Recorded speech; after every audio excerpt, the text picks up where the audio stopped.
స్వచ్ఛమైన నాణ్యమైన గౌదర్పార్ పూజా ఉత్పత్తులు www.gaudarpar.com ద్వారా ఆన్లైన్ లో ఆర్డర్ చేయండి. మీ ఇంటిని దేవాలయంగా మార్చుకోండి. నమస్కారం, వెల్కమ్ టు సుమన్ టీవీ. నేను గీతాంజలి. ప్రస్తుతం మనతో పాటు చరిత్ర పరిశోధకులు సుబ్రహ్మణ్యం గారు ఉన్నారు. వారితో మాట్లాడదాం. సుబ్రహ్మణ్యం గారు నమస్తే అండి. శివాజీ మహారాజ్ ఆయన యుద్ధ తంత్రాలు అసలు ఏ విధంగా ఉండేవండి? చాలా మంచి ప్రశ్న అండి. శివాజీ మహారాజ్ యుద్ధ తంత్రాలు అంటే అదొక చాలా పెద్ద ఓషన్ లెక్క సబ్జెక్ట్.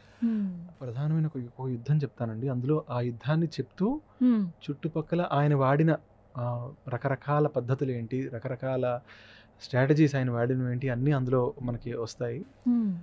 ఒకసారి ఏమవుతుందంటే బీజాపూర్ నగరానికి 75 మైళ్ళ దూరంలోకి వచ్చేస్తారు ఆయన. వచ్చేసినప్పుడు ఇంకా ఏం చేయాలో తెలియని ఆదిల్ షాహీ సుల్తాన్, బీజాపూర్ సుల్తాన్ ఢిల్లీలో ఉన్న ఔరంగజేబ్కి ఒక ఉత్తరం రాస్తారు. శివాజీ ఇక్కడికి వచ్చేస్తే ఇంకా ఇక్కడ ఇస్లామిక్ రాజ్యం ఉండదు, కాబట్టి నాకు మీరు ఎలా అయినా సహాయం చేయవలసింది అని.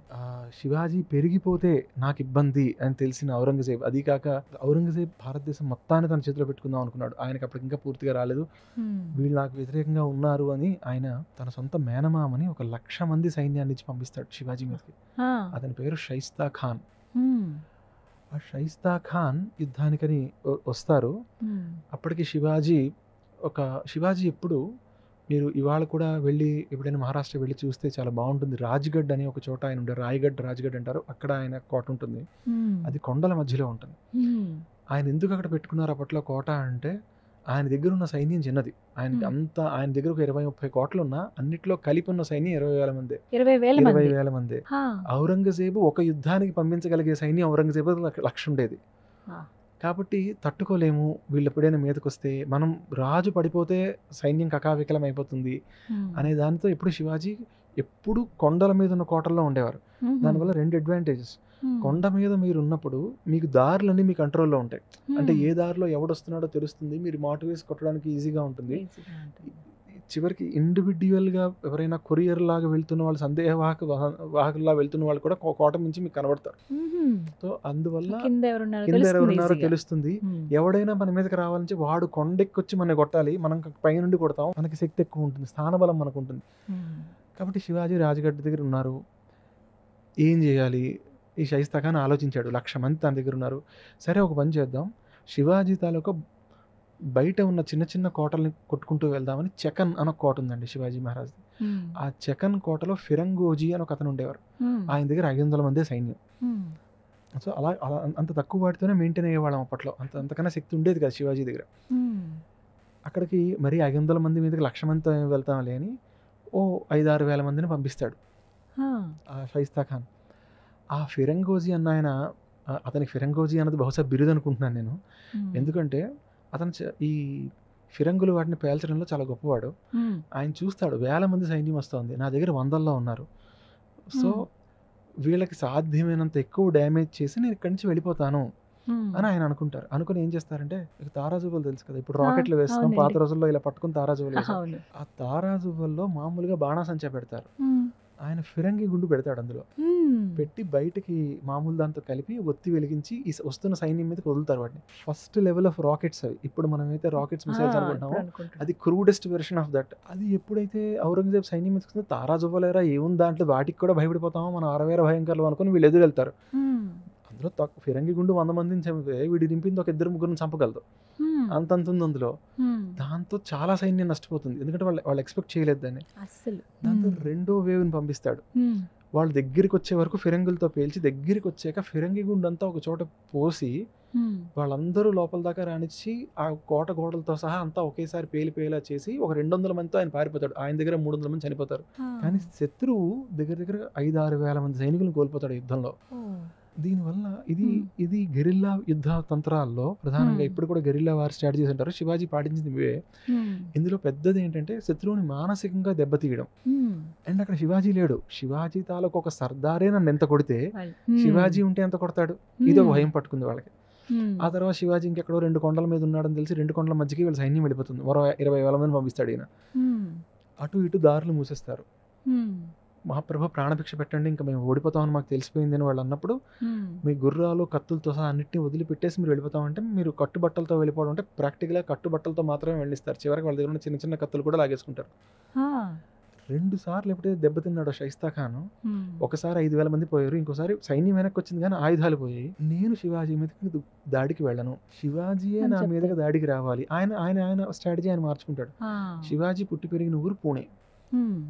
ఆ పూణే చిన్న కుగ్రామంగా ఉన్నప్పటి నుంచి శివాజీ అక్కడ ఉంటారు. అక్కడ లాల్ మహల్ ఉంటుంది. అక్కడే శివాజీ చిన్నతనం అంతా పెరిగిన ప్రదేశం. అంటే శివాజీ అంటే రాజు అంటే కొండల్లో వెళ్ళి ఉండొచ్చు కానీ ప్రజలందరూ వెళ్ళి కొండల్లో ఉంటారు కదండి. మామూలుగా వ్యవసాయం చేసేవాళ్ళు, వర్తకులు, వాళ్ళందరూ పూణేలోనే ఉంటారు. పూణే మీదకి వచ్చి పూణేను ఆక్రమించుకుంటాడు ఆయన. ఆక్రమించుకొని 1,00,000 మందిని పూణేలో వదిలేస్తాడు సైన్యాన్ని. ఒక పెద్ద క్యాంప్ లా చేసి పెట్టి మధ్యలో ఆయన ఇల్లు లాల్ మహల్ మధ్యలోకి పెట్టి చుట్టుపక్కల ఒక సర్కిల్ వృత్తాకారంలో వీళ్ళందరినీ పెట్టుకొని ఆయన మధ్యలో కూర్చుంటాడు. వీళ్ళందరికీ క్యాంప్ పెట్టి అందరినీ ఊరి మీద వదిలేస్తాడు. ఏం దొరికితే తెచ్చుకోండి, ఏం దొరికితే తినండి. శివాజీకి ఏంటంటే పరిస్థితి, 20,000 మందితో మైదాన ప్రాంతంలో 1,00,000 మంది మీదకి వెళ్ళడం అనేది ఆత్మహత్య, మరొక దారి లేదు. శివాజీకి ఏం చెయ్యాలి అన్న పరిస్థితి అర్థం కాదు. ఆయన ఏం చేయడం మొదలు పెడతాడు, మొదట్లో ప్రజల దగ్గరికి వెళ్ళి మీరు కాస్త డబ్బు ఇవ్వండి అని చెప్పి తీసుకుంటూ ఉంటాడు, ధాన్యం ఇవ్వండి అని చెప్పి తీసుకుంటూ ఉంటాడు. శివాజీ రావట్లేదు, టార్చర్ లెవెల్ పెంచుతాడు.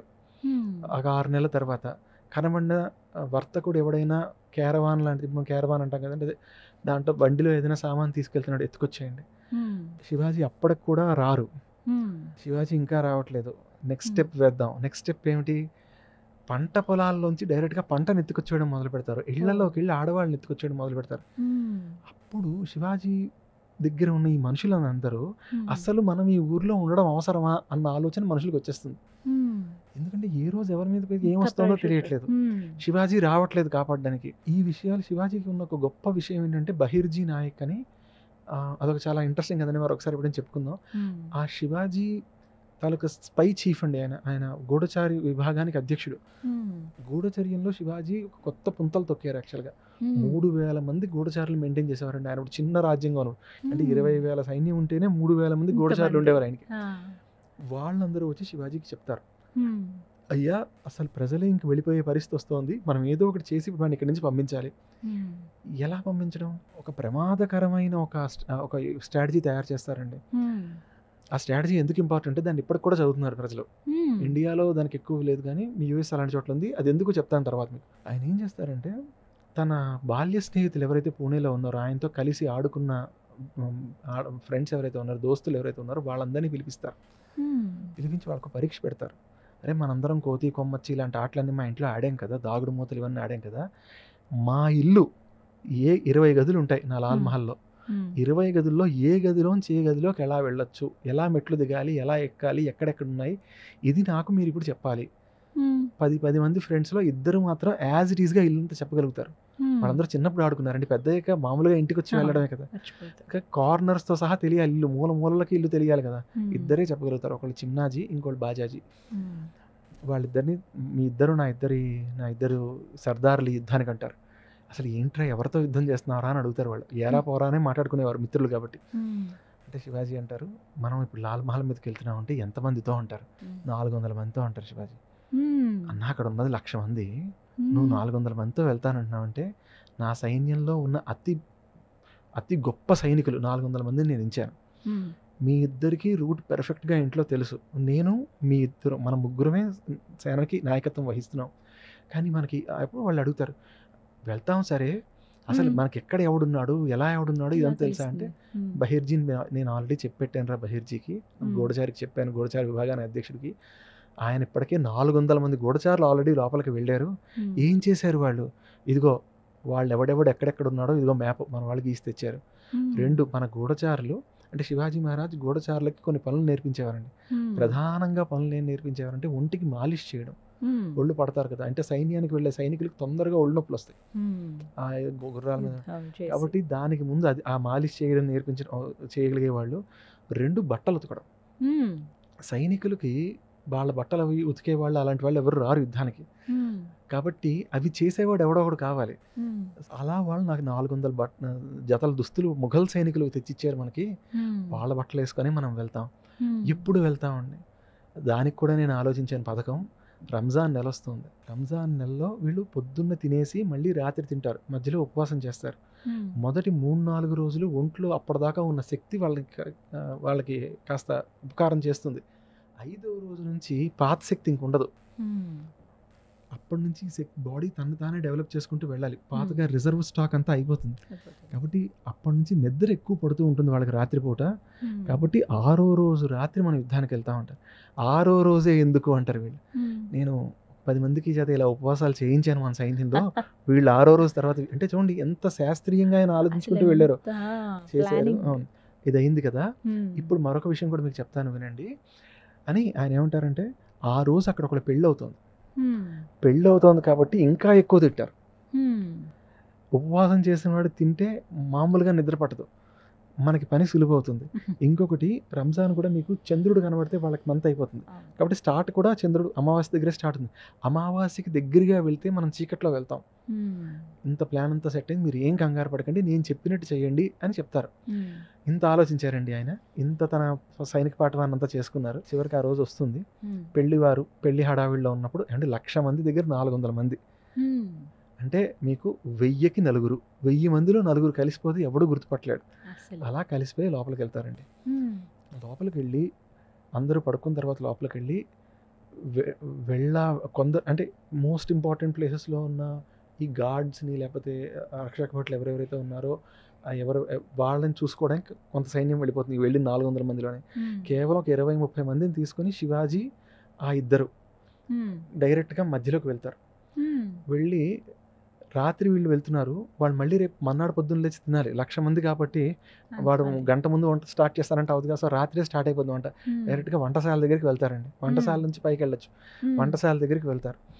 వంటశాల దగ్గరికి వెళ్తే ఆ సైన్యాధ్యక్షుడు ఉన్నాడు కదా, ఆయన భార్య దగ్గర ఉంటుంది. ఎందుకంటే ఆబ్వియస్గా ఆవిడ భర్త పొద్దున్న ఏం తినాలి అన్నది ఆవిడ డిసైడ్ చేసుకుంది. సాయంత్రం ఆవిడ దగ్గర నుండి వంట చేయిస్తూ ఉంటుంది అనమాట.